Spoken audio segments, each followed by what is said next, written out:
하나님께서 복 주신 날입니다. 오늘도 예배의 자리에 나오신 여러분을 주님의 이름으로 환영하며 오늘도 하나님께서 주실 은혜를 사모하며 하나님 앞에 예배하도록 하겠습니다. 나는 예배자입니다. 찬양하며 하나님 앞에 예배로 나아갑니다.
수고하고 무거운 짐진 자들아 다 내게로 오라. 내가 너희를 쉬게 하리라.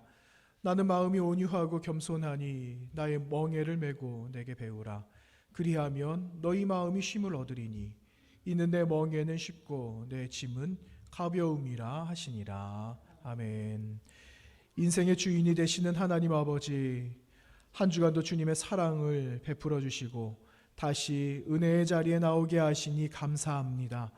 아비가 자식을 안음같이 저희를 주님 품에 품어주시고 그 품에 안겨 안식과 기쁨으로 영광을 돌리게 하옵소서.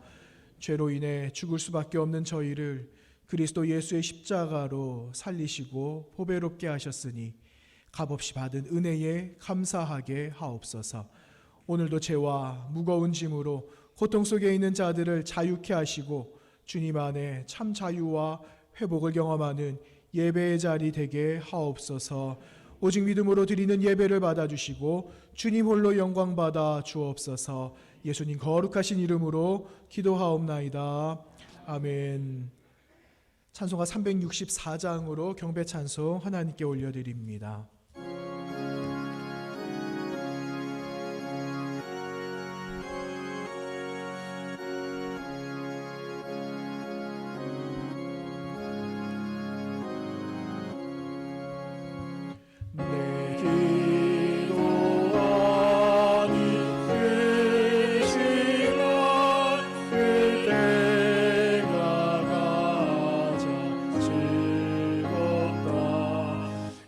새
이 시간 참회의 기도 시간입니다. 한 주간의 삶을 돌아보시면서 하나님과 나만이 아는 죄를 고백하며 참회의 기도를 드립니다. 주님, 하나님 오늘 십자가에 아버지가 주를 주님께 하나님 주로 간당한 우리들의 용서해 주시는 은혜를 가지고 주님께 감사합니다. 주님, 우리 새롭게 해주시고 하나님 우리를 정결하게 하여 주시옵소서. 하나님 한 주간의 저주를 또 우리의 모든 모양새처럼 되어져 있던 아버지 우리 모든 것들을 주님 깨끗하게 용서해 주시고 주님 그 보혈로 하나님 새롭게 해주시는 하나님 주시옵소서.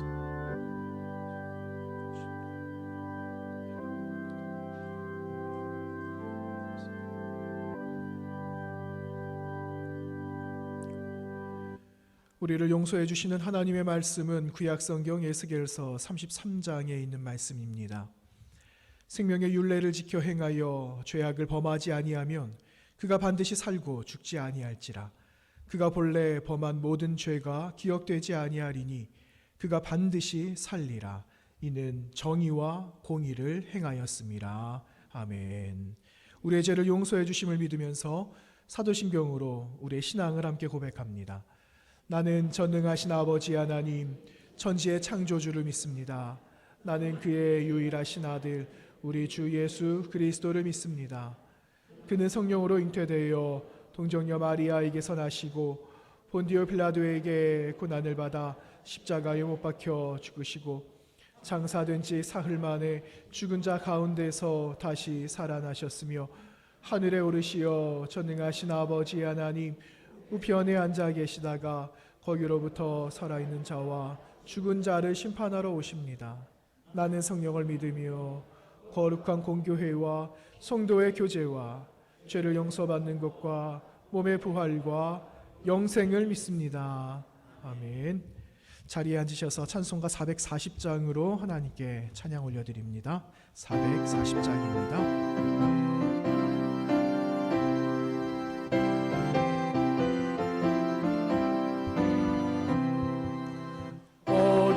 예수 나를 이끌며 어디든지 예수 함께 가려네. 예수 함께 하는 값없고 예수님과 동행하면 거없네. 어디를 가든지 겁낼 것 없네. 어디든지 예수 함께 가려네. 세상 친구 모두 떠나도 주와 동행하며 외로움 없겠네. 가는 길이 위태하고 험해도 어디든지 예수 함께 가려네. 어디를 가든지 겁낼 것 없네. 어디든지 예수 함께 가려네. 어둠 그늘 나를 살 때에 주가 함께 계심 믿고 자려네. 죽음의 천국에서 깨어나 예수 함께 길이 살리라. 어디를 가든지 겁낼 것 없네. 어디든지 예수 함께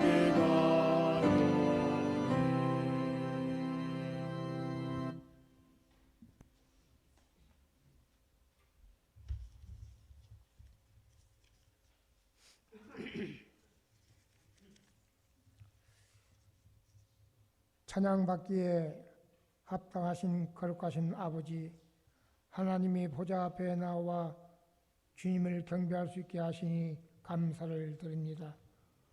온 누리의 생동감 넘치는 5월의 가정의 달 맞이하여 편안과 안식을 주시니 또한 감사를 드립니다.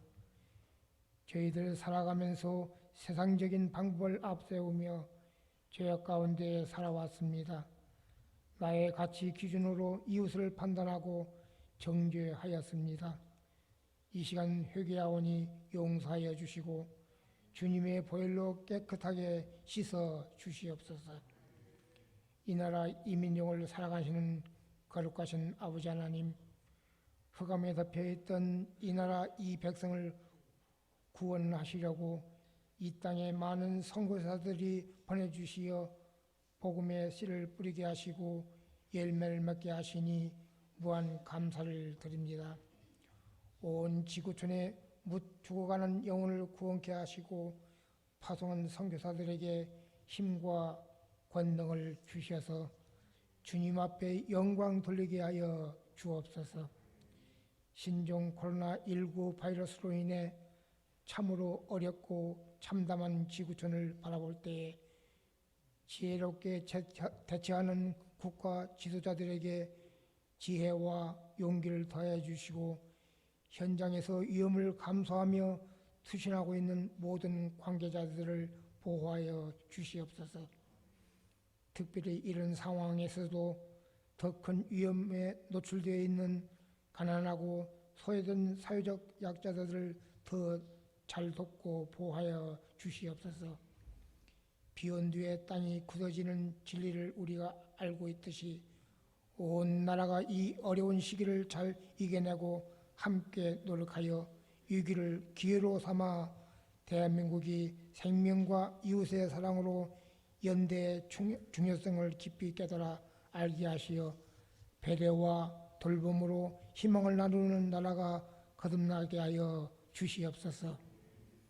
이 나라 대통령을 비롯한 정계의 지도자들을 축복하셔서 주님 앞에 무릎을 꿇고 나라를 위해 백성을 위해 혼신의 노력을 다할 수 있는 유증자들에게 되게 하여 주시고 주님이 주신 하늘의 지혜를 새롭게 거듭나게 하여 주시고 국민을 위해 하나의 미랄이 정신을 갖게 하여 주시옵소서. 코로나19 사태로 경제가 많이 어렵습니다. 소상공인들과 기업들과 가정경제가 위태롭습니다. 사회활동이 어려웠고 배움을 지속해야 할 학교의 교육이 제대로 이루어지지 못하고 있습니다. 하루속히 이 사태가 종식되어서 교회에서는 찬송과 기도와 예배가 회복되어 신앙생활, 일상생활을 하며 감사하게 하여 주시옵소서. 이 시간 몸된 교회를 위해 간구합니다. 하나님의 뜻 가운데 이 재단을 세우시고 오늘날까지 지켜주시며 부흥 발전케 하시니 감사를 드립니다. 우리 교회가 복음을 민족과 열방에 전하는 전함 공동체가 되기를 원합니다. 교우들의 마음속에 한 영혼을 사랑하는 뜨거운 열정을 주시옵소서. 복음과 사랑의 빚진 자로서 남은 삶을 전도와 선교에 헌신하게 하여 주시옵소서.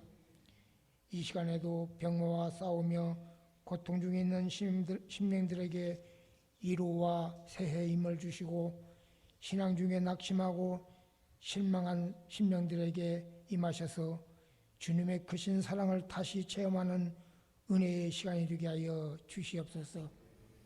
거룩하신 아버지 하나님, 이 시간 말씀을 전하실 신규식 담임 목사님을 능력의 팔로 붙들어 주시옵소서. 독수리가 날개를 치며 올라감 같은 새 힘을 공급해 주셔서 말씀을 선포하실 때에 피곤치 않게 하여 주시옵소서. 말씀을 듣는 우리는 열린 가슴으로 받게 하시고 마음에 잘 새겨 한 주간을 살아가는데 필요한 영적 양식을 삼게 하여 주시옵소서. 모든 교우가 주님의 복된 마음껏 누리게 하시고 주님의 품 안에서 안식하게 하여 주시옵소서. 가정의 달 모든 가정이 이웃의 모범이 되게 하시고 주 안에서 부모를 공경하며 효행함으로써 모범이 되고 자녀를 주님 말씀으로 양육하여 모두가 그리스도의 인격을 본받아 사랑을 실천하는 진실하고 경건한 그리스도의 가정이 되게 하여 주시옵소서. 거룩하신 아버지 하나님, 오늘 이 자리에 우리와 같이 예배드리지 못한 주의 자녀들이 많이 있습니다. 해외 유학으로, 군 복무로 타 지역에서 근무하는 자녀들 어디에 있든지 같은 은혜로 채워 주시옵소서. 기쁠 때나 슬플 때나 새 생명을 주시는 주님을 의지하는 자녀들이 다 되게 하여 주시옵소서. 이 시간 특별히 찬양으로 예배드리는 박수현 집사, 이현정 집사의 찬양을 기뻐 흠량하여 주시옵소서. 예배의 시종을 주님께 맡기오며 거룩하신 예수 그리스도 이름으로 간절히 기도드리옵나이다. 아멘.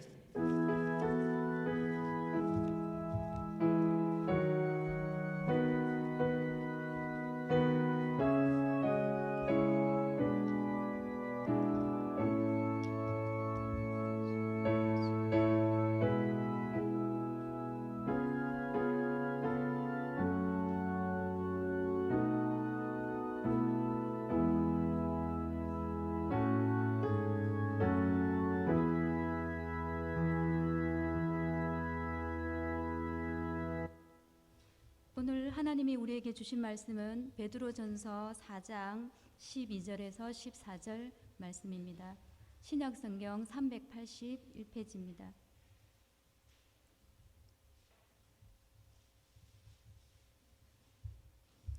사랑하는 자들아, 너희를 연단하려고 오는 불시험을 이상한 일 당하는 것 같이 이상히 여기지 말고 오히려 너희가 그리스도의 고난에 참여하는 것으로 즐거워하라.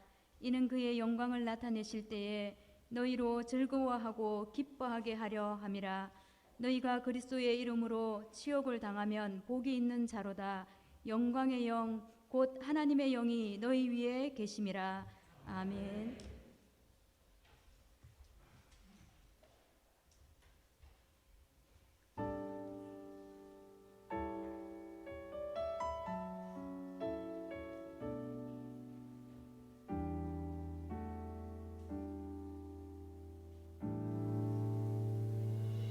내 모습 이대로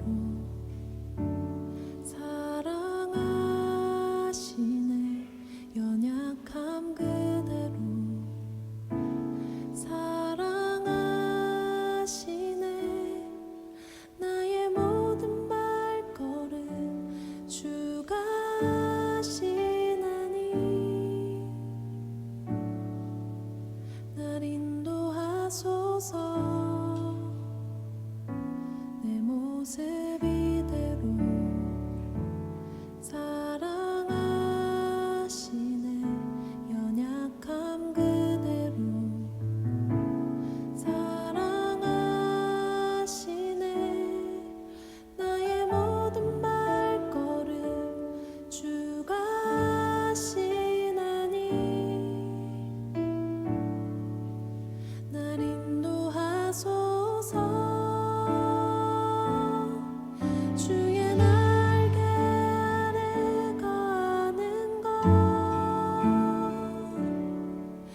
아멘. 하나님께 영광의 박수 올려드립니다. 잔잔한 하나님의 은혜가 이곳 가운데 가득 임하신 줄로 믿습니다. 여러분, 오늘은 어떻게 인사를 할까요? 오늘은 이렇게 한번 인사를 해봅시다. 고난당함도 즐거움입니다. 한번 인사하겠습니다. 고난당함도 즐거움입니다. 여러분, 고난당하는 것이 정말 즐거운 일이겠습니까? 지금 고난 중에 계신 분들도 계실 테고, 또 고난을 이미 경험하신 분들도 계실 테고, 또 우리 모두는 앞으로 또 다른 고난을 또 맞이하게 될 겁니다. 맞습니까? 네, 그런 고난이 있을 겁니다. 그럴지라도 여러분, 용기 잃지 마시고 하나님 주시는 이 고난도 다시 한번 일어나게 하시는 하나님의 또 다른 계획이 있다라는 것을 생각하시면서 믿음으로 승리하시는 저와 여러분 되시기를 간절히 원합니다. 여러분, 시련과 고난은 사실은 우리의 삶 가운데 늘 있어요. 그렇죠? 큰 일도 있고 작은 것도 있고, 크고 작게 고난과 시련은 우리의 삶 속에 늘 동행하고 있는데, 가만히 보면은 별로 그렇게 반갑지 않은 그런 손님이다라는 겁니다. 별로 반갑지가 않아요. 고난이 안 왔으면 좋겠고, 또 이걸 어떻게 내가 감당을 할까 생각을 하면 그냥 담담하고 암담하기도 하죠. 그런데 어떤 사람들은 그 고난을 내 지금 삶의 좋은 전환점으로 사는 사람들도 있다라는 겁니다. 그리고 어떤 이들에게는 하나님의 사람으로 다시 변화되어지는 좋은 도구로, 또 좋은 통로로 사용하는 사람들도 있다라는 거죠. 그래서 하나님은 이런 어려움과 또 근심거리가 있지만 그것을 통해서 하나님이 원하시는 사람으로 우리를 가꾸시고 변화시켜 주신다라는 사실을 우리는 다시 한번 생각해 볼 수가 있죠. 저와 여러분에게는 그 고난이 어떤 의미가 있습니까? 지금까지 오신 시간들 속에 경험하셨던 그 고난들, 이런 어려운 시간들이 여러분에게는 어떤 의미로 다가오셨습니까? 또 어떻게 이것을 맞으셨습니까? 원망으로 맞으셨습니까? 아니면 그래도 감사할 거리를 찾으시려고 애쓰셨습니까? 아마 후자에 다 해당이 되시겠죠. 후자. 네, 후자를 통해서 또 하나님의 은혜를 발견하고 오늘 이 자리에 계시게 된 줄로 믿습니다. 저에게도 고난이 있었을까요? 없었을까요? 저에게도 고난이 없었다라고 하면은 거짓말이겠죠. 네, 저에게도 고난이 있었어요. 지금 생각을 해보니까 여기까지 오게 하신 하나님의 또 다른 연단의 시간이었다라는 생각을 해보지 않을 수가 없습니다. 사실은 저는 여러분 보시기에는 어떻게 보이시는지 잘 모르겠지만, 저는 이렇게 크게 고민거리가 없었어요. 크게 뭐 고난이라고 할 만한 것들도 없었어요. 그래서 저는 그냥 저를 생각을 하면은 항상 늘 그냥 그대로, 어저께나 뭐 오늘이나 늘 볼 때 변함없는 사람. 친구들하고 만나잖아요. 오랜 뭐 고등학교 동창들 이렇게 만나면은 많은 사람들 가운데 저를 가장 먼저 친구들이 알아봅니다. 그만큼 변하지 않은 거예요. 거의 변함이 없어요. 거의. 이 정도로 저는 늘 일상이 평범하고 그냥 이렇게 늘 순풍에 돛단 듯이 그렇게 살아왔거든요. 저는 근데 그게 조금 불만이었던 것 같아요. 신앙적인 면에서도 크게 무슨 어려움이 없었죠. 그리고 자라오는데 형님 누나가 있지만은 그 세대는 조금 어려웠을지 모르겠지만 저는 그렇게 어려움을 겪지는 않았었거든요. 늘 그냥 그랬어요. 그런데 어느 날 고등학교를 입학을 하고 저희 선배랑 이야기를 하는 시간이 잠깐 있었습니다. 예배가 다 마치고 선배랑 같이 이야기를 하는데 그 선배가 이렇게 이야기를 하는 겁니다. 야, 내가 신앙생활 한 지 이제 얼마 안 됐는데 혼자 신앙생활 하려니까 진짜 힘들어. 그런 말을 하는 거예요. 그러면서 가족들이 너무 핍박을 한다는 겁니다. 교회를 못 나가게 하는 거예요. 그래서 이거 어떻게 하면 좋겠냐?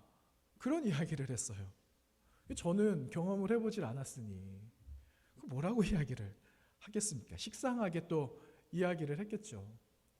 그런데 그 선배가 하는 말이 이런 거였어요. 그런데 참 이상해.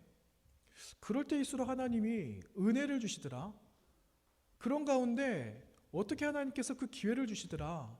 그래서 오늘도 이렇게 나오게 되었어. 라고 하는 선배의 말을 듣게 되었죠. 그러면서 하나님은 옛다 하는 것처럼 보너스까지 주셨대요. 그게 방언의 은사도 주셨답니다. 그래서 기도를 진짜 열심히 하는 겁니다. 기도를 참 열심히 해요. 저는 그게 참 부러웠습니다. 정말 부러웠어요. 마가복음 10장에 보시면 재물 많은 청년이 나와요. 제가 한 번씩 이런 이야기 드리잖아요. 근데 재물 많은 청년이 예수님 앞에 찾아오게 됐습니다. 그런데 문제를 하나 가져왔거든요. 아니 선생님, 제가 이것저것 다 하고 사람들이 이거 해야 된다라 그래서 이것도 하고 내가 정말 윤리적으로 도덕적으로 잘 살았거든요. 그런데 내가 어떻게 하면은 영생을 얻을 수가 있겠습니까? 하는 영생의 문제를 가지고 예수님을 찾아왔어요. 그랬더니 예수님 뭐라고 말씀하시냐면요. 네가 다 했지만 한 가지 안 했어. 그것은 복음을 위해서 네가 희생을 해야 돼. 그런 말씀을 예수님께서 하시거든요. 그랬더니 복음을 위해서 희생을 하려면 내가 가지고 있는 이 주변에 있는 재물들, 환경, 능력 이런 것들을 다 내려놔야 되는 상황이에요. 근데 이걸 한순간에 내려놓을 수가 없는 거죠. 그래서 재물 많은 청년이 어떻게 했습니까? 1번 포기하고 예수님을 따라갔다. 2번 근심하면서 돌아갔다. 몇 번일까요? 네? 2번이죠. 맞아요. 2번이요. 지금 마스크를 끼셔가지고 제가 잘 안 들려요. 2번이요. 2번. 그쵸? 맞아요. 이 재물 많은 청년이 근심하면서 그냥 돌아간 거예요. 그랬더니 제자들이 다시 물어봐요. 아니 그러면 예수님, 그러면 어떻게 해야 됩니까? 어떻게 해야 되죠? 예수님께서 그런 말씀하시잖아요. 마지막에. 먼저 된 사람들이 있지만 이 사람이 나중이 될 수도 있어. 나중되었지만 나중에 나를 만났지만 이들 가운데서는 어떤 사람이요? 먼저 된 사람도 많아질 거야. 우리가 잘 아는 말씀이에요. 처음 된 자가 나중되고 나중된 자가 처음 되는 그 이야기를 마가복음 10장에서 예수님께서 제자들에게 들려주셨다라는 거죠. 여러분 이와 같은 거예요. 저와 같이 앉아있는 이 선배, 교회 나온 지 이제 2년 된 선배거든요. 이제 2년 됐는데 제 마음속에는 아니 어떻게 나는 어린 시절부터 이 교회를 지키고 이 자리에 있었는데 어떻게 2년 이제 나온 선배만큼 나는 믿음이 없는 거야. 이런 마음에 불편함이 생긴 거예요. 나도 좀 은혜를 좀 많이 받았으면 좋겠는데 나도 이 은사를 좀 받았으면 좋겠는데 왜 하나님은 나에게 주시지 않는 걸까? 이런 푸념들을 하게 됐다라는 거죠. 왜 하나님께서 은혜를 안 주셨겠습니까? 은혜를 주시는 걸 은혜인 줄 모르고 그렇죠? 지금까지 온 결과가 아니었을까요? 근데 어쨌든 저는 이러한 문제들을 가지고 신학교까지 입학을 하게 되었어요. 신학교 가서도 이 똑같은 문제가 계속 반복이 되는 거예요. 그러면서 계속 물음표가 찍히는 거죠. 신학교를 입학을 했는데 1학년을 마치면 이제 어디 가야 됩니까? 군대 가잖아요. 군대. 1학년 마치고 군대를 가게 됐어요. 근데 군대를 갔는데 그 전날 목사님께서 이제 교시경제가 입대를 하게 되니까 그냥 안 보내잖아요. 목사님들이 꼭 기도해 주세요. 어떻게 기도합니까? 그 약속을 하셨나 봐요. 목사님들은. 머리털 하나 상하지 않게. 그렇게 기도를 해주셨는데 세상에 그 다음날 입대를 하고 나서는요. 제가 만 하루가 되기도 전에 하나님을 만나지 않습니까? 하나님을. 만 하루가 되기도 전에 제가 고통 중에 하나님을 만나요. 머리털 하나 상한 정도가 아니라 제가요. 한밤중에 야간 근무를 나갔다가 그만 정신을 잃고 쓰러져 버리고 만 거예요. 그래서 제 치아가요 10개 이상이 다 부셔지게 됐어요. 엄청난 일이 일어난 거예요. 엄청난 일. 제가 기절을 하고 쓰러져 있으니 앞에 있는 동료가 와서 깨우기 시작하는 거예요. 야, 빨리 일어나라고. 그래서 제가 아무 일 없었다는 듯이 일어났는데 제 얼굴은 만신창이가 된 거예요. 만신창이가. 그런데 그게 다행이었던 겁니다. 그게 왠지 아십니까? 그 치아가 파손이 안 되면 저는 그 자리에 없어요. 치아와 생명을 바꾼 거예요. 치아와 생명을 바꾸고 제가 그날 새벽에 동이 트기도 전에 후송을 가게 됩니다. 후송. 그래서 병원에서 한 3개월을 계급도 못한 한 장정 하나가 깎아머리를 하고 와가지고는 그냥 거기서 3개월을 병원에서 살게 되는 겁니다. 이걸로 끝났으면 얼마나 좋겠습니까? 그렇죠? 그런데 그 무렵에 저희 집의 남자들은요 다 쓰러지기 시작합니다. 아버지도 쓰러지셨어요. 형님도 쓰러져요. 도대체 이게 무슨 일인가? 제가 하나님께 물어봅니다. 물어봐요. 그리고 제가 하나님을 다시 만나는데 어디서 만나냐? 화장실에서 하나님을 만나는 거. 화장실. 제가 화장실에서 하나님을 만났어요. 그게 무슨 말이냐? 너무 눈물이 나니까 너무 원망스러운 이런 마음들이 있으니까 그 다른 그 선배들이 있는 데서 울 수가 없는 겁니다. 그 울어봤자 침대 위에서 우는 것밖에 더 되겠습니까? 그래서 제가 화장실로 들어가는 화장실에서 울려 나오는 거예요. 거기서 하나님이 위로를 해주시는 거예요. 거기서 하나님은요 화장실에서도 만나주세요. 어디든지 하나님은 계시잖아요. 그 하나님이 거기서 저를 만나주신 거예요. 저는 군대 가서 그 상황에서 하나님을 다시 만나게 되었어요. 제가 다시 한번 반추해 보는 거죠. 뒤돌아서 다시 한번 생각해 보는 거예요. 내가 그렇게 원망이 있고 나는 왜 은혜를 못 받고 있나? 이러한 푸념 아닌 푸념을 하나님께서 듣고 어떻게 해요? 기억하고 계셨다는 거예요. 좀 방법은 좀 다르고 좀 아픈 흔적들은 좀 남게 되겠지만 어쨌든 하나님은 하나님의 방법으로 만나주셨다라는 거예요. 그러니까 그것도 은혜가 되는구나. 그게 은혜구나 라는 것을 제가 다시 한번 깨닫게 되었어요. 여러분 예수님 만난 흔적을 가지고 계세요? 만난 흔적 가지고 계세요? 어디에 심어 놓으셨습니까? 다 마음이에요. 그렇죠? 근데 저는요 마음에도 있는데 이 턱 밑에 흔적이 하나 있어요. 그래서 저는 한 번씩 이렇게 만져요. 세수할 때는 늘 만져지지만 이렇게 만지면서 그때 흔적을 다시 한번 생각해 봅니다. 저만의 흔적을 다시 한번 생각하면서 그때를 기억해요. 사도 바울 선생님 그런 고백하셨잖아요. 나도 육체에 가시가 있어. 그런데 그 가시를 안고 내가 살아가. 나는 말할 수 없는 그 예수 그리스도의 흔적을 나는 몸에 새기고 살아간다. 그런 고백을 바울 사도가 하지 않습니까? 여러분 그 흔적을 여러분 잘 간직하셔야 됩니다. 언제 쓰겠습니까? 언제? 내가 고통 가운데 있을 때 흔적을 하나 새겨 놓으신 그 흔적을 다시 한번 기억하면서 우리는 하나님 앞에 세워질 수가 있는 겁니다. 사실은 여러분 제가 이러한 이야기를 안 드리려고 그랬어요. 저는 제 이야기하는 거 별로 안 좋아하거든요. 근데 어디서 누구 이야기를 하기보다 제 고난을 함께 나누는 건 참 괜찮겠다 그래서 제가 사실은 여러분들하고 처음 이야기 나눕니다. 처음. 어디서 이런 강대상에서 해본 적이 없어요. 아니면 전 펑펑 울거든요 또. 그런데 여러분하고 이거를 처음 나누게 되었어요. 여러분 우린 다 흔적을 가지고 있어요. 흔적. 이 흔적을 가지고 살아가지만 흔적이 하나님의 사람으로 세워지게 하는 특효약이라는 거예요. 기억하셔야 됩니다. 여러분 베드로전서 처음 시작했던 1장의 말씀을 보시면 베드로 사도가 내가 이 편지를 쓰는 이유가 있다 하고 말을 하거든요. 1장 서두에 이렇게 밝히고 있습니다. 부활하신 예수 그리스도에게 산 소망이 있다. 그 얘기하고 있습니다. 예수 그리스도에게 산 소망이 있기 때문에 그 소망을 너희가 유업으로 삼아야 된다. 그런 거죠. 쉽게 말하면 유산으로 삼아야 된다. 이제 그거예요. 그것이 너희에게 시험이 와도 근심거리가 되지 않을 거다. 기쁨이 될 거다라는 그 이야기를 베드로전서 서두에 사도 베드로는 흩어져 있는 유대인들, 이들 디아스포라 이렇게 말을 하거든요. 그 디아스포라 유대인들에게 전하고 있는 겁니다. 오늘 본문이 시작되어져 있는 13절 말씀을 열어보시면은요, 베드로 사도가 이렇게 말씀하죠.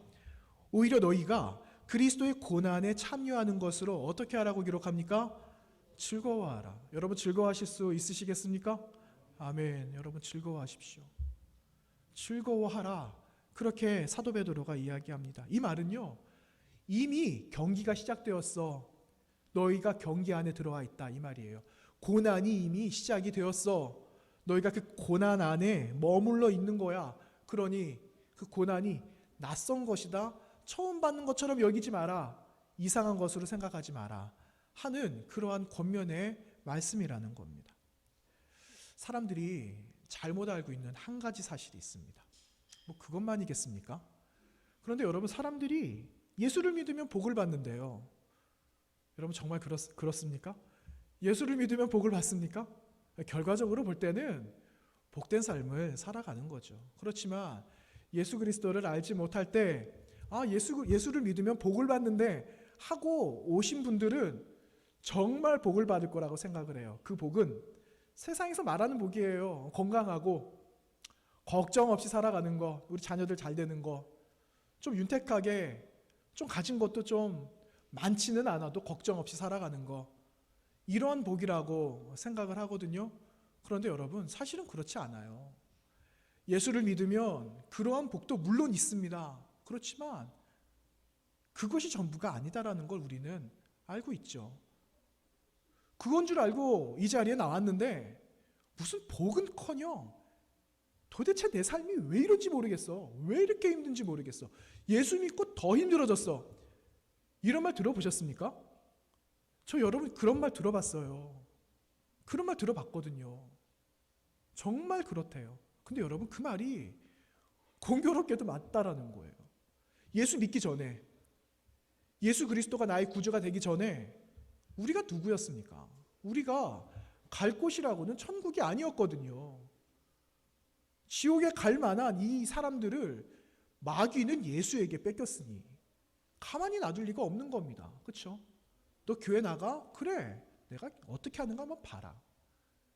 흔들어대는 거예요. 집안을 흔들어대고 나를 흔들어대고 가던 길로 넘어지게 하고, 그래서 스스로가 포기하게 만든다라는 겁니다.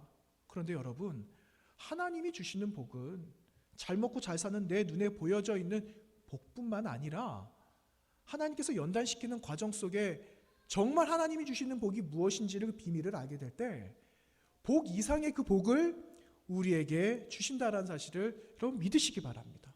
그래서 우리는 받는 고난을, 이 땅 가운데 살아가고 있는 중에 받는 그 고난을 이상하게 여길 필요가 있다 없다요? 없는 거예요. 없는 거예요. 이상하게 여길 필요가 없는 거예요. 여러분 12절 말씀 다 같이 한번 읽어볼까요? 12절 말씀 어떻게 기록합니까? 한번 다 같이 한번 읽어보겠습니다. 사랑하는 자들아, 너희를 연단하려고 오는 불시험을 이상한 일 당하는 것 같이 이상히 여기지 말고. 13절도 읽겠습니다. 오히려 너희가 그리스도의 고난에 참여하는 것으로 즐거워하라. 이는 그의 영광을 나타내실 때에 너희로 즐거워하고 기뻐하게 하려 함이라. 아멘. 맞아요, 여러분. 고난을 우리가 스스로 선택해서 자초할 필요는 없어도, 고난이 오는 것을 막을 수도 없지만 고난이 나에게 다가온다라면 여러분 피하지 마십시오. 오히려 그것이 그리스도의 능력을 얻는 유익이 될 줄로 믿습니다. 여러분, 바다에 나가보면 바다가 늘 잔잔하지 않아요. 바다에는 뭐가 있죠? 파도가 있어요. 파도는 늘 칩니다. 파도는 늘 쳐요. 그런데 만약에 바다의 그 파도가 멈춘다면 어떻게 될까요? 그 물은 썩어버리고 말아요. 그렇죠? 담겨져 있는 그릇에 물이 있어요. 물을 그냥 몇 날 며칠 놔둬보세요. 어떻게 되겠습니까? 썩어버리죠. 안 썩게 하려면 어떻게 하죠? 물을 저어주는 거예요. 아무것도 없어요. 저어줘요. 그런데 파도가 나에게 오고 큰 파고가 높게 쳐서 나에게 오는 게 생명의 위협을 주지만, 파도가 침으로 인해서 바다는 생명을 유지할 수 있다라는 거예요. 그래서 고난은 또 우리에게 살아갈 힘을 주는 거죠. 독일에 30년 전쟁이 있게 되었어요. 종교 전쟁이거든요. 1618년에 시작이 됐어요. 30년이니까 언제 끝났습니까? 1648년. 30년 전쟁을 하게 되는데 신교와 구교, 로마 카톨릭과 우리 개신교가 프로테스탄트가 싸우게 되는 거예요. 이런 종교 전쟁이었어요. 이런 종교 전쟁을 하고 있는데 어느 한 목사님께서 이러한 폐허가 된 이러한 상황들 속에서 한 성도의 가정을 방문을 하게 됩니다. 그리고 위로를 전하죠. 그런데 그때 설상가상으로 유럽 전역에 어떤 병이 일어났을까요? 흑사병 들어보셨죠? 패스트. 그 흑사병이 유럽 전역에 퍼지게 되어서 한 1000만 명 이상 사람이 죽게 되었어요. 여러분 우리 코로나 처음 시작했을 때 마치 이것이 흑사병인 것 마냥 얼마나 걱정 많이 했습니까? 그렇죠? 지금 여러분 한 분 한 분들이 잘 해주신 거예요. 잘 따라와 주신 거예요. 잘 지켜주신 거예요. 그래서 예배하고 있는 것 아니겠습니까? 이 유럽 전역에 흑사병이 창궐할 때에 수많은 사람들이 죽어갔거든요. 그래서 이 목사님이 어려움 속에 있고 고통 중에 있는 성도를 신방을 하고 방문을 하고 집에 돌아오게 되었습니다. 그런데 집에 돌아왔는데 섬기던 교회와 집이 화재로 전소가 되고 만 거예요.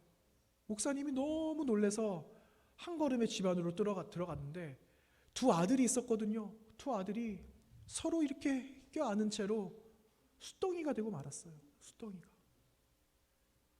목사님이 얼마나 그 마음이 다 녹아내려 갔겠습니까? 그 목사님이 사모님과 함께 두 손을 잡고 기도합니다. 그 기도가 이런 내용이었습니다.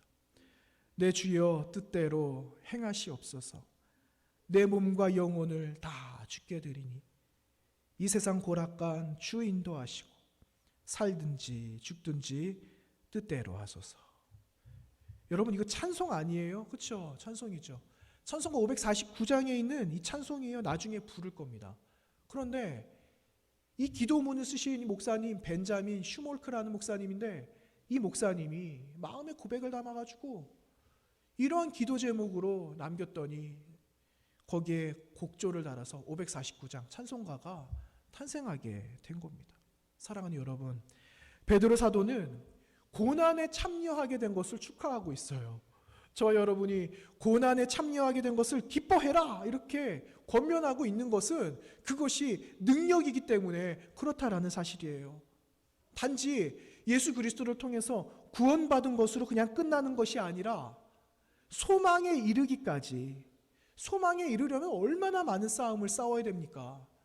이런 고난과 맞설 때에 지금 현재 있게 된 이 감격, 감동의 자리를 통해서 우리는 하나님을 볼 수 있게 된다라는 것을 말씀하고 있는 겁니다. 사랑하는 여러분, 오는 고난에 여러분 두려워하지 마시고 당당하게 맞서시기를 간절히 바랍니다. 맞서세요. 여러분 고난에 동참하십시오. 그러면 하나님께서는 고난을 통하여서 그 능력을 경험하게 하실 줄로 믿습니다. 여러분 초대교회의 수많은 사도들, 세워져 있는 사도들은 이런 일들도 있었어요. 초기 기독교 박해가 있을 때에 예수 그리스도를 말하는 것도 못하게 했거든요. 그러니까 그 사도들이 어떻게 하기로 작정을 하느냐? 그럼 내가 예수 그리스도를 위해서 내가 능력을 받겠다. 이것을 선택해서 나아간 사도들이 있었어요. 여러분 그 이야기가 사도행전 5장에 나오고 있어요. 사도행전 5장에 예수 그리스도 이름을 하지 마라. 그랬더니 그래? 그럼 내가 예수 그리스도를 위해서 내가 능력을 받겠다. 내가 박해를 받겠어. 내가 내 한 몸 죽어가는 한이 있어도 나는 예수 그리스도를 위해서 살아갈 거야. 하고 사도들은 그렇게 결단하고 나왔다라는 겁니다. 여러분 고난과 그 시련이 우리를 힘들게 하지만 그 고난과 시련은 우리의 삶 속에 같이 동행하는 좋은 친구가 될 수 있다라는 사실을 여러분 기억하시기를 바랍니다. 새벽마다 그 시편의 말씀을 나누고 있어요. 이제 이번 주면은 정해져 있는 분량만큼의 시편 말씀을 끝내게 되거든요. 그런데 지금 시편의 말씀은 그 다윗의 시편의 이야기를 지금 나누고 있거든요. 그런데 다윗은 동일하게 하나님께 고백하고 있는 게 있어요. 고난 중에 하나님을 만났어요. 그 하나님이 높으신 하나님, 나의 산성이 되시는 하나님입니다. 나의 높으신 하나님을 동일하게 찬양하고 있는 그 다윗을 보게 되거든요. 그런데 여러분, 우리가 다윗의 마음이 아니라면, 그러한 심정을 내가 가지지 못한다면 과연 다윗의 그 마음을 내가 알 수 있겠느냐는 거죠. 모른다라는 거예요. 알 수가 없다라는 거죠. 그래서 종교개혁자 루터도 이와 같은 말을 했어요. 이와 같은 말. 이렇게 말했어요. 고통을 당하기 전까지는 이해할 수 없었던 시편이 많았다. 내가 고통을 당하기 그 전에는 말씀을 봐도 그것이 나에게 감동이 되지 않았다라는 거예요. 내가 이해할 수 없는 그런 말씀들이 많았다라고 루터가 이야기를 합니다. 여러분, 루터만 그랬을까요? 지금 살아가고 있는 우리도 어쩌면 여기에 해당될지도 모르겠습니다. 말되지 않는 이러한 부조리한 방법으로 면죄부를 팔고 있는 로마 카톨릭에 앞서서 신앙의 정의를 계속해서 말하기까지 루터는 수많은 고난과 고통을, 박해를, 그리고 생명의 위협을, 이런 어려움들을 당하게 되거든요.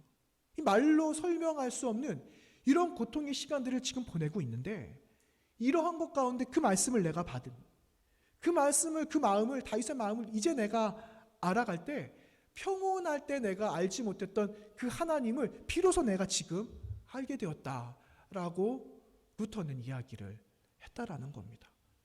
여러분, 사도 바울의 고백이 있잖아요. 우리가 잘 아는 고백. 환난 중에도 즐거워하나니 환난은 인내를, 인내는 연단을, 연단은 소망을 이루게 한다. 라는 다윗, 그 사도 바울의 고백이 있잖아요. 그래서 여러분, 이 고백이 저와 여러분의 오늘 이 자리에서 드리는 고백이 되시기를 간절히 원하는 것입니다. 그래서 여러분, 그리스도인이 받는 고난은, 저와 여러분이 지금 받는 그 고난은 결코 고난이라는 이름으로 끝나지 않는다라는 거예요. 내가 그 고난을 통하여서 믿음의 굳은 살이 하나 또 하나 새겨질 때에 하나님이 주신 삶의 목적을 우리는 발견하게 되는 겁니다. 그리고 가치 있는, 하나님 보시기에 가치 있는 거룩한 삶을 향하여서 우리는 살아갈 수 있게 되는 줄 믿는 것입니다. 여러분, 2000년도에 그 시드니 올림픽이 있었잖아요. 그런데 시드니 올림픽에 출전한 여자 다이버가 있었습니다. 여자 다이버. 근데 이 여자는요, 이 여자 선수는요, 불과 그 올림픽 시작하기 3개월 전에 발목을 다치게 되거든요. 발목을 다치게 되고 7주를 병원에 입원하게 됩니다. 그러니 어떻게 이 올림픽에 출전을 할 수가 있겠습니까? 그런데 이 미국의 이 다이버 로라 윌킨슨이라는 이 여자 선수가 이러한 어려운 상황들을 극복해내고 마침내 결승전까지 가게 되었어요. 그런데 결승전까지 가게 됐는데 가만히 보니까는 자신은 결승전까지 가는데 5위거든요. 5위. 1, 2위를 누가 하고 있냐? 중국에 있는 사람들이 옥신각신 서로 좋은 경쟁을 하고 있었던 거예요. 그리고 자신은 5위에 있고 1등하고 점수 차이를 보니까 한 60점 차이가 나는 겁니다. 할 수가 없는 거예요. 이제 3번째, 4번째, 5번째가 있는데 이걸 어떻게 하나? 그런데 3차 시도에서 이 로라 윌킨슨이 최고 점수를 받게 됩니다. 그러더니 1등과 그 점수 차를 좁혀가기 시작하는 거예요. 그런데 이 여인이 4차 다이빙 대회에 서서는요, 카메라가 이렇게 비출 거 아닙니까? 그런데 이 여인이 뭐를 중얼중얼 하는 거예요. 중얼중얼 하는 거예요. 이상하다. 중얼중얼. 그 말씀이, 그 중얼거렸던 것이 그에게는 능력이 된 거예요. 그 중얼거렸던 것이 빌립보서 4장 13절에 있는 말씀이었어요. 내게 능력 주시는 자 안에서 내가 모든 것을 할 수 있다. 이것을 로라 윌킨슨이 다이버대에서 그것을 되뇌이고 또 되뇌었던 겁니다. 그리고 4차 시도에서 다이빙을 했는데 4차 시도에서 1등을 하게 됐어요. 1등. 이제 5차 시도 하나가 남았거든요. 하나가 남았는데 자신의 최고의 그 기술을 선보일 차례가 온 겁니다. 그리고 나서 끝까지 하나님을 의지하는 거죠. 하나님을 의지합니다. 그리고 7주간을 병원에 있을 때 하나님께서 여기까지 나오게 하신 그 말씀을 기억하는데 그 말씀이 빌립보서 4장 13절의 말씀이었다라는 거죠. 그 말씀을 그가 의지하면서 결국은 5차 시도에서 그가 금메달을 따게 됩니다. 그러니까 난리가 났어요.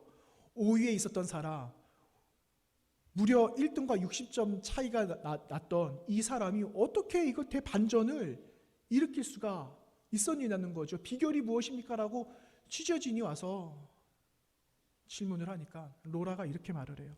저에게 능력을 주시는 그분이 이 일을 하셨습니다. 그렇게 고백을 했다라는 그러한 이야기가 있어요. 그 영상이 있어요. 저도 그 영상 보면서 많이 울었거든요. 예, 참 감동이 됩니다. 여러분, 마지막 때가 이럴 때 주님의 고난당하심과 같이 고난당하는 것을 이상히 여기지 마십시오. 이제 마지막 때잖아요. 마지막 때이기 때문에 더 우리에게 더한 고난들이 올 거예요. 고통이 올 거예요. 마치 초대교회에 네가 예수 그리스도를 믿을 거야 안 믿을 거야 이렇게 협박했던 것처럼 우리의 마지막 삶이 그렇게 될지도 모릅니다.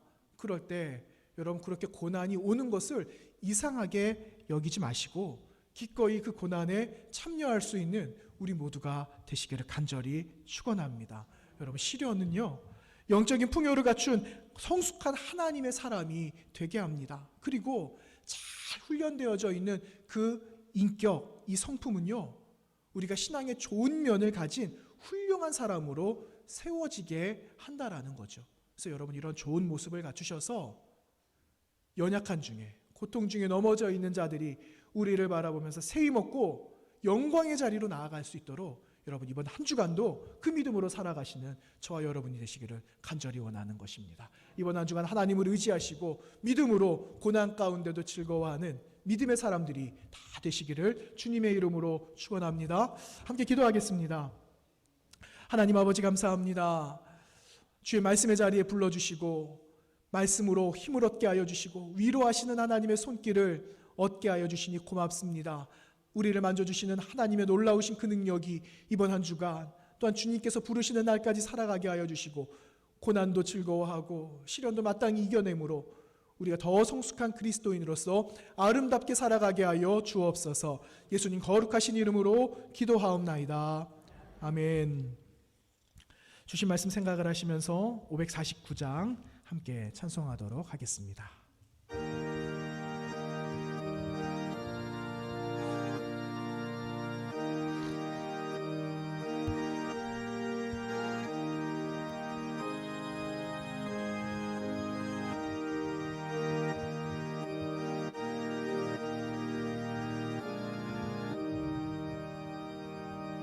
내 주여 그대로 행하시옵소서. 온 몸과 영혼을 다 주께 드리니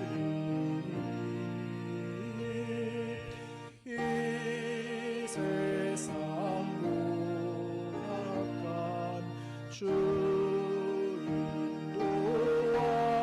인도하시고 날 주관하셔서 그대로 가소서. 내 주여 그대로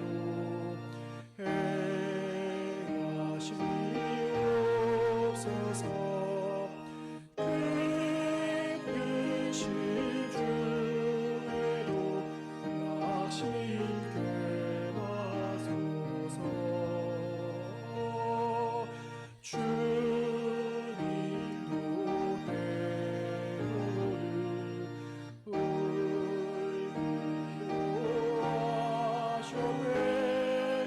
날 주관하셔서 그대로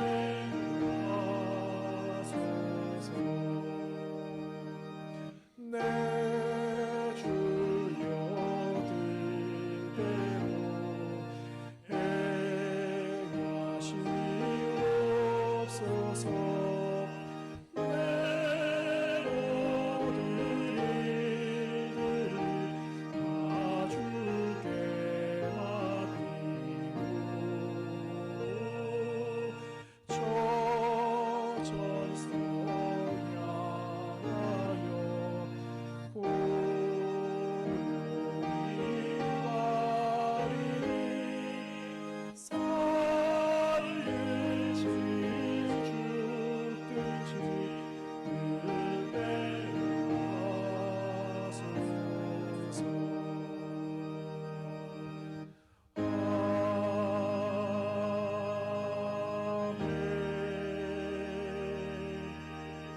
기도하겠습니다. 거룩하신 하나님 아버지 감사합니다. 한 주간의 모든 삶과 또한 우리 처소와 사랑하는 직장과 자녀들을 지켜주시고 또 이렇게 주의 말씀 앞에 함께 모임으로 예배하였습니다. 하나님 그 주신 은혜에 감사하는 마음 또한 우리를 구원해 주신 그 은혜 다시 한번 생각하면서 하나님 귀한 예물 구별하여 하나님께 올려드립니다. 하나님 모든 것이 하나님으로부터 왔지만 하나님 그 중에 일부를 우리가 구별하여 아버지 앞에 올려드립니다. 10의 1조로 감사의 예물로 또한 주정의 예물로 또한 여러 가지 목적과 또한 사랑하는 자녀들 온 세상을 향한 선교의 귀한 예물로 하나님 구별하여서 하나님께 올려드리는 모든 예물과 우리의 가난한 마음까지 주님 다 받아주셔서 하나님 영광받아 주시옵소서. 하나님 귀한 예물이 많은 곳곳에 아름답고 풍성하게 쓰여지기를 원합니다. 하나님 물질로 인하여 어려움 겪고 있습니까? 채워주실 줄로 믿사오니 하나님 믿음 중에 내려주시는 하나님의 은혜를 마음껏 누리는 사랑하는 온 교회 공동체가 되게 하여 주시옵소서. 사랑하는 우리 귀한 자녀들도 이 자리에 있사오니 하나님께서 사랑하는 귀한 자녀들에게 지혜를 주시고 지식을 주시고 건강함을 주시고 하나님의 눈으로 보살펴 주시며 생명으로 싸매어 주시는 은혜가 있게 하여 주시옵소서. 하나님 우리 교회에는 연로하신 어르신들도 계십니다. 나오지 못하시는 어르신들도 계십니다. 하나님 보이지 않는 곳에서도 주님께서 함께하여 주시는 줄로 믿사오니 생명의 거룩한 옷으로 날마다 싸매어 주시옵소서. 하나님 가정에서 예배하는 귀한 가정들도 있사오니 하나님 이 시간 좌정하여 주시고 그것이 하나님을 예배하는 귀한 처소임을 하나님 고백하였사오니 한 주간 살아가는 모든 인생 중에 주님께서 주인이 되어주시는 은총을 누리게 하여 주시옵소서. 하나님 이번 한 주간 살아가는 동안 하나님 도와주시고 지켜주시고 기도하는 것마다 열매 맺게 하여 주시고 그 열매가 우리 교회와 사랑하는 이 땅, 이 나라 민족과 온 세계를 살릴 놀라운 능력으로 하나님 나타나게 하여 주옵소서. 예수님 거룩하신 이름으로 감사하며 기도드리옵나이다. 아멘. 교회 소식을 알려드리도록 하겠습니다. 오늘 예배 후에는 정기당회로 모이도록 하겠습니다. 다음 주에는 성령 강림주일로 지킵니다. 한국교회가 정한 교회 절기로 성령 강림주일로 지키게 되고요. 또 5번째 주간이 있는 주일로 우리가 신앙의 띠있게 가족 연합 예배로 함께 모이도록 하겠습니다. 다음 주에는 원래 성령 강림 주일이기도 하지만 총회에서 이 한국교회 저희 통합교단에 그 한국교회 예배 회복의 날로 선포하였습니다. 그래서 다음 주에는 2부 예배 시간에 다 함께 모여서 온 세대가 함께 예배하도록 하겠습니다. 그래서 9시 반에 예배는 모이지 않습니다. 그래서 11시 반에 예배로 이 자리에서 다 모이게 될 텐데 여러분 그 자리가 조금 더 간격이 좀 좁혀지겠죠? 네, 이 자리까지 앉으셔야 됩니다. 그래서 우리 자녀들도 오니까 다음 주에는 안내하시는 우리 권사님들을 좀 세워야 될 것 같아요. 그래서 안내에 따라서 그렇게 잘 자리를 앞자리부터 잘 앉아주시고 자리가 없다 그러면 보조 자리도 놓고 이 앞에 오셔도 되니까는 어떻게 해서든 다음 주에는 다 같이 11시 반에 뵙도록 하겠습니다. 우리 가정에서 지금 예배드리고 계시는 몇몇 가정도 계시는데 네, 그 가정도 다음 주에는 다 나오세요. 그래서 아직 결정은 내리지는 않았지만 이제 저희가 카메라를 내릴 계획도 가지고 있거든요. 그래서 다음 주에는 다 같이 오셔서 온 가족 예배로 성령 강림 주일로 예배 회복의 날로 함께 예배하도록 하겠습니다. 이번 주 5월 28일 목요일입니다. 제 192회 그 평남노회 정기노회가 그 경기도 광주에서 있게 됩니다. 여러 가지 고민이 있었지만 잠깐 또 모여서 회무를 하고 결정할 사항들은 결정하고 그렇게 오전 중에 평남노회가 마치게 될 것 같습니다. 총대로 참여하시는 저와 또 장로님들을 위해서 함께 기도해 주시고, 특별히 이번 192회 정기노회에서는 원로 목사님께서 노회 공로 목사님으로 추대되세요. 그래서 여러분 오실 수는 없으실 거예요. 그렇죠? 너무 머니까. 그래서 마음으로 여러분 기도해 주시고 함께 마음을 모아 주시면 그 마음 모아 가지고 올라가서 함께 또 같이 축하하고 돌아오도록 하겠습니다. 이제 교회 구체적인 일정들이 이제 6월 이후에 조금씩 나올 것 같아요. 그러면 교회 함께 모이는 일들, 또 예배하는 일들, 여러 가지 또 새롭게 생기는 일들, 여기에 최선을 다해 주시기를 부탁드리겠습니다. 네, 감사합니다. 김희경 집사님 가정이 지난 주 중에 목요일 날 이사를 하셨어요. 새로 집을 잘 하나 또 지어서 이렇게 또 입택을 하시게 되셨거든요. 그래서 아름다운 믿음의 가정 세울 수 있도록 여러분 격려해 주시고 또 기회가 되는 대로 함께 예배하며 그렇게 또 감사하도록 하겠습니다. 자리에서 모두 함께 일어나셔서 신사도행전 찬양하면서 세상 향하여 나아가겠습니다.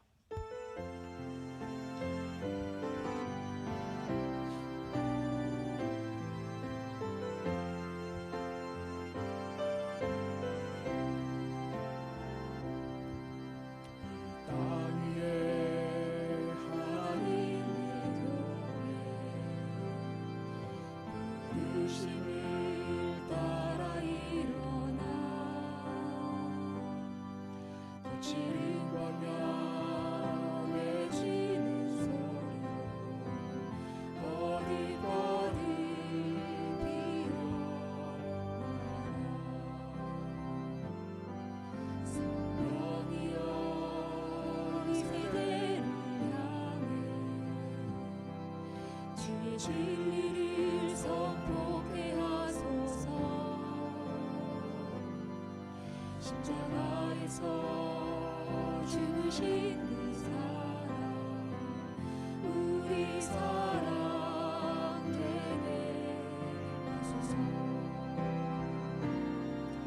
거친 문들아 열릴지어다. 모든 세대여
거룩하신 하나님, 세상을 향하여 나아가게 하심을 감사합니다.